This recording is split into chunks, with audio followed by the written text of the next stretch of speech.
Selamat siang, jumpa lagi dengan Denok Ayu Novel. Bagaimana kabar sobat semua? Sebelum kita mulai cerita ini, ayo silakan subscribe, like, komen, share dan nyalakan loncengnya untuk mendapatkan notifikasi terbaru ketika Mimin upload videonya. Menantu terbaik bab 304 produk terkenal. Apa-apaan kamu? Sen Yuxuan tiba-tiba menjadi geram. Ternyata bajingan itu yang membuat masalah. Dia mengangkat tangan untuk memukulnya. Lin Yu dengan cepat menangkapnya dan berbisik, tenang. Dalam pertarungan pada kesempatan ini, Sen Yuxuan harus diundang keluar. Ayo, jangan hentikan dia, biarkan dia memukulnya, pergi ke sini. Teng Jun memiringkan kepalanya dengan sangat arogan, menunjuk ke wajahnya, dan memberi isyarat kepada Sen Yuxuan untuk memukul wajahnya. Jika kamu tidak menghilang di depanku dalam 1 menit, aku berjanji kamu tidak akan menemukan utara jika kamu bertarung. Lin Yu berkata dengan dingin. Ketika Teng Jun mendengar kata-kata Lin Yu, dia gemetar hebat. Dia tahu keterampilan Lin Yu. Terakhir kali Lin Yu mencubit lehernya dan hampir mencekiknya sampai mati. Dia masih memiliki ketakutan yang masih ada dan coraknya tidak bisa tidak berubah. Segera memanggil orangnya sendiri untuk pergi, dan bergumam sambil berjalan, lihat itu, pemimpin malam ini adalah Lao Su, kamu bahkan tidak memenuhi syarat untuk kompetisi, hahaha. Persetan dengan ibumu. Sen Yuxuan dengan marah meremas tiket masuk di tangannya dan melemparkannya ke arah Teng Jun. Oke, Yuxuan, Fan Buduo marah pada orang-orang seperti itu. Lin Yu membujuknya.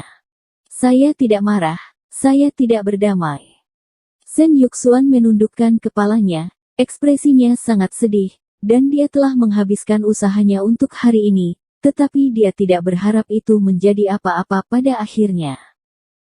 Lin Yu tidak tahu bagaimana menghiburnya, dan merasa sedikit kecewa.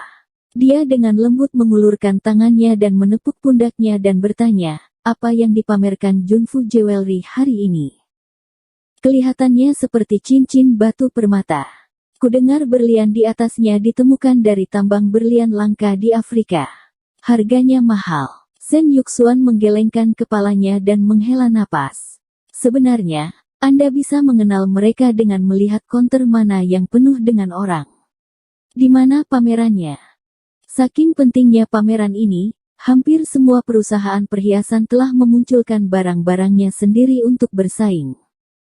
Didorong oleh pengaruh merek dari perusahaan perhiasan besar, area sekitar showcase secara alami menarik banyak orang untuk menonton, karena semua orang tahu bahwa hal-hal baik datang dari perusahaan besar seperti itu, sedangkan untuk perusahaan kecil, itu hanya sekilas.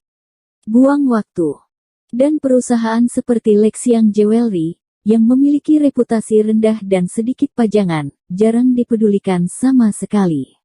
Sedangkan untuk sudutnya, pajangan Heji, yang bahkan tidak memiliki tanda perusahaan, bahkan tidak sepopuler itu. Mereka berdiri sendiri, seperti musim dingin. Pohon mati di dalam, dingin dan kesepian. Lin Yu ingin tahu tentang entry dari perusahaan perhiasan besar lainnya, dan tidak bisa membantu tetapi berjalan-jalan dan melihat-lihat. Saya melihat bahwa sebagian besar perusahaan perhiasan dan batu giok yang berpartisipasi dalam kompetisi ini sebagian besar adalah perhiasan batu giok, dan yang paling berharga adalah kalung batu giok, kalung penuh batu giok hijau dari Tang's Jewelry. Batu giok terbagi menjadi biji primer dan biji sekunder. Biji primer sering disebut sebagai pit baru. Hal ini terbentuk karena pergerakan geologi di daerah pegunungan, sedangkan biji-biji primer diangkut dengan air dan secara alami tereliminasi untuk membentuk biji sekunder, yaitu yang disebut lubang tua. Batu giok Laokeng telah lama dicuci dan direndam dalam air sungai, dan memiliki tekstur halus, partikel kristal kecil dan kepala air yang cukup. Dibandingkan dengan batu giok Sinkeng, batu gioknya jauh lebih baik daripada milik Sinkeng. Dan kalung lubang tua warna tang ini kuat tetapi tidak agresif. Lembab dan berkilau, bahkan di lubang tua, itu adalah salah satu dari 100. Bahkan Lin Yu tidak bisa menahan sedikit terkejut, tidak heran Li Xiumei bersumpah barusan bahwa mereka pasti akan mendapatkan 3 besar kali ini. Kalung giok dengan penampilan yang begitu bagus tidak terlalu banyak untuk dikatakan. Oleh karena itu, dibandingkan dengan etalase lainnya, etalase tempat kalung ini berada paling banyak dikunjungi orang. Li Xiumei dan putranya di belakang meja kasir juga bangga dengan wajah mereka. Orang tua berkepala tinggi pasti akan melayang ke langit jika bukan karena gravitasi. Selain kalung giok ini, itu adalah cincin berlian besar Junfu Jewelry yang sangat indah. Struktur cincin berlian ini sangat sederhana. Dasar platinum bertatahkan berlian persegi transparan warna solid lebih dari 20 karat. Kecerahan, api, dan kilauannya hampir sempurna. Seluruh berlian sangat bersinar dan cemerlang. Kecuali berlian giok kalung perhiasan Tang, itu yang paling populer di sini. Semua orang bisa pergi dan melihat giok guanyin kami dari Hechi Feng Yuan siang. Tempat ini penuh dengan warna hijau kaisar hijau dan memiliki keahlian mengukir yang luar biasa. Patung ini diukir oleh dewa pengrajin Duan Fengnian sendiri. Saya harap semua orang bisa datang dan melihatnya. Shen Yuxuan berdiri di depan konter di rumahnya dengan harapan terakhir dan berteriak, tetapi tidak ada yang memperhatikannya. Heji, mereka bahkan tidak pernah mendengarnya. Bahkan Feng Yuan siang yang terkenal di selatan, mereka belum banyak mendengar. Oke, berhenti membual, bagaimana kamu bisa berbohong? Mode ini selalu datang dan memarahi Shen Yuxuan. Siapa yang tidak tahu bahwa pengrajin dewa telah menyegel pisaunya, berhenti berteriak, itu akan merusak reputasi merek kita. Tepat setelah dia selesai berbicara, suara manis tiba-tiba terdengar dari speaker di tempat tersebut. Tamu dan teman-teman, sekarang semua orang menonton hampir, dan kemudian kita akan memasuki bagian resmi dari kompetisi hari ini, bagian review juri. Pembawa acara berteriak kencang dengan mikrofon, dan penonton pun bersorak-sorai. Sesi ini juga sesi yang paling dinantikan semua orang. Mereka semua ingin melihat pameran mana saja yang masuk 5 besar tahun ini. Sutradara secara bergiliran memperkenalkan para juri yang datang untuk mengikuti pameran hari ini seperti Shen Yuxuan. Orang-orang yang datang hari ini memang orang yang cukup penting dalam lingkaran giok di industri perhiasan. Usai perkenalan juri, penonton berdiri di ruang terbuka di luar showcase, dan anggota juri bergantian mengikuti ruang pameran secara berurutan, menonton dan berkomentar. Nah, batu akik api ini sangat bagus. Oh, sangat jarang menanam kubis dengan kawat emas sebesar itu. Kalung rubi ini juga sangat bagus. Beberapa juri mencicipi dan menyetujui permata dan giok yang dapat dipilih, dan auditor di sebelahnya dicatat dengan cermat. Ya Tuhan! Seorang asing di kerumunan tiba-tiba berseru, lalu dengan cepat berjalan ke tempat pameran cincin berlian Junfu Jewelry, dan berkata dengan heran, berlian ini terlalu indah, itu adalah berlian terindah yang pernah saya lihat.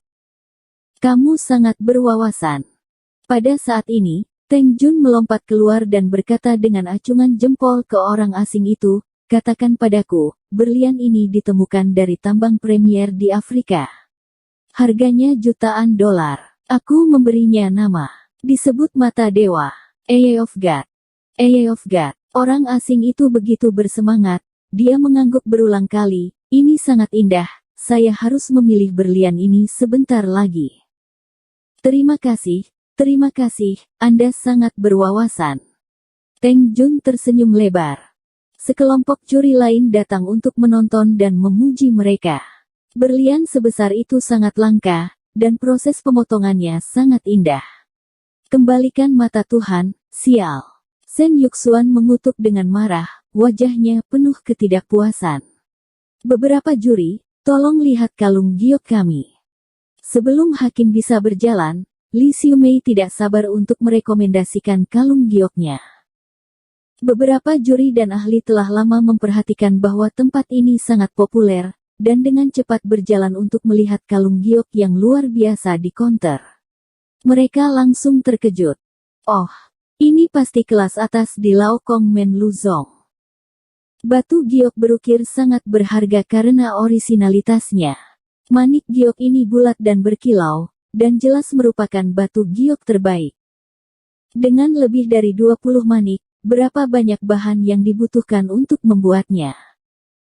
Tahukah Anda, jika Anda ingin membuat kalung giok yang bagus, Anda harus memotong setidaknya 3 kali lebih banyak manik-manik daripada rantai manik itu sendiri untuk pemilihannya. Jika Anda ingin menyamai kualitas dan warna, Anda semua harus berasal dari batu kasar yang sama, yang menghabiskan banyak bahan. Terlalu banyak untuk ditemui tetapi tidak untuk diminta. Aku yakin, kalung giok ini tidak diragukan lagi adalah pemimpin hari ini. Orang tua Yi Sikuan kagum ketika dia melihat kalung giok ini dan memberikan evaluasi yang sangat tinggi. Mendengar kata-kata Yi Sikuan, semua orang gempar, dan bisa mendapatkan penegasan seperti itu dari ayah baptis dunia giok menunjukkan betapa berharganya kalung batu giok ini. Manajer distrik Huaxia Dever, Blanche mengangguk ketika dia melihat kalung ini, jelas dia sangat setuju. Li Xiumei dan putranya melompat kegirangan saat mendengar kata-kata ini. Dengan kata-kata Yi Lao, keputusan pertama mereka harus diselesaikan, dan kerja sama dengan Dever tentu saja menjadi masalah. Ekspresi Tang Guangmin acuh tak acuh, kepalanya terangkat tinggi, wajahnya penuh kepuasan, seolah dia sudah lama mengharapkan hasil ini. Setelah itu, beberapa juri mengawasinya lagi, dan mereka tidak menemukan benda yang sangat menonjol. Oke, mari kita kembali dan memilih secara langsung. Melihat stand perusahaan kecil di ujungnya, beberapa juri tiba-tiba menunjukkan sedikit ketertarikan dan tidak ingin membuang waktu lagi. Jangan, beberapa juri, silakan lihat pameran perusahaan kami. Tuan Sang langsung cemas ketika melihatnya, dan dia buru-buru melangkah untuk menyenangkan para juri dan dengan hangat mengundang beberapa juri. Beberapa juri saling melirik, tidak malu menyangkal wajahnya. Secara simbolis berjalan menuju showcase perusahaan mereka dan membuat lingkaran tanpa melihat dengan cermat, lalu berbalik dan pergi. Dan masih banyak lagi. Pada saat ini, orang tua Yu tampak terkejut, dan sudut matanya tiba-tiba menyadari giok Guanyin di dalam konter di sudut, dan matanya tiba-tiba berbinar. Dia buru-buru berjalan mendekat dan melihat lebih dekat, lalu wajahnya berubah drastis, dan dia buru-buru bertanya, jade Guanyin ini milik keluargamu? Tuan Sang tampak sangat gembira dan bergegas dan berkata dengan gembira, kenapa, Yi Lao, menurutmu giok Guanyin ini baik-baik saja? Ini lebih dari oke. Yi Sikuan berkata dengan penuh semangat, tapi aku tidak benar-benar melihatnya di lemari, bolehkah aku mengeluarkannya dan melihatnya lebih dekat? Bagus. Tuan Sang segera bersemangat ketika dia mendengar ini, dan merupakan suatu kehormatan bisa disukai oleh Pak Tua Yu. Dia buru-buru meminta kunci manajer Heji di sebelahnya, mengeluarkan jade Guanyin dari lemari, dan menyerahkannya. Jiarong, Pak Tua Yu telah memperhatikan Guanyin kita. Sen Yuxuan langsung bersemangat ketika dia melihat pemandangan ini, wajahnya bersinar, dan dia meraih lengan Lin Yu, dan tangannya gemetar karena kegembiraan. Tapi dia merasa sedikit menyesal, bagaimanapun, tidak peduli seberapa bagus gioknya, dia tidak akan memenuhi syarat untuk kompetisi, dan dia bahkan mungkin tidak bisa mendapatkan peringkat. Lin Yu juga sangat senang awalnya, dia berpikir tentang bagaimana mendapatkan perhatian orang tua Yu, tetapi dia tidak berharap pria gemuk ini membantu mereka secara tidak sengaja. Kerja bagus, kerja bagus. Yi Sikuan melihat jade Guanyin di tangannya, dan dia menjadi lebih terkejut dan kagum. Lumayan. Tuan Sang sedikit ragu-ragu, dan segera setuju. Bersambung. Terima kasih kepada kalian yang telah menonton video ini. Jangan lupa tekan tombol subscribe-nya dan nyalakan notifikasinya untuk mendapatkan video-video seru lainnya dari Denok Ayu Novel.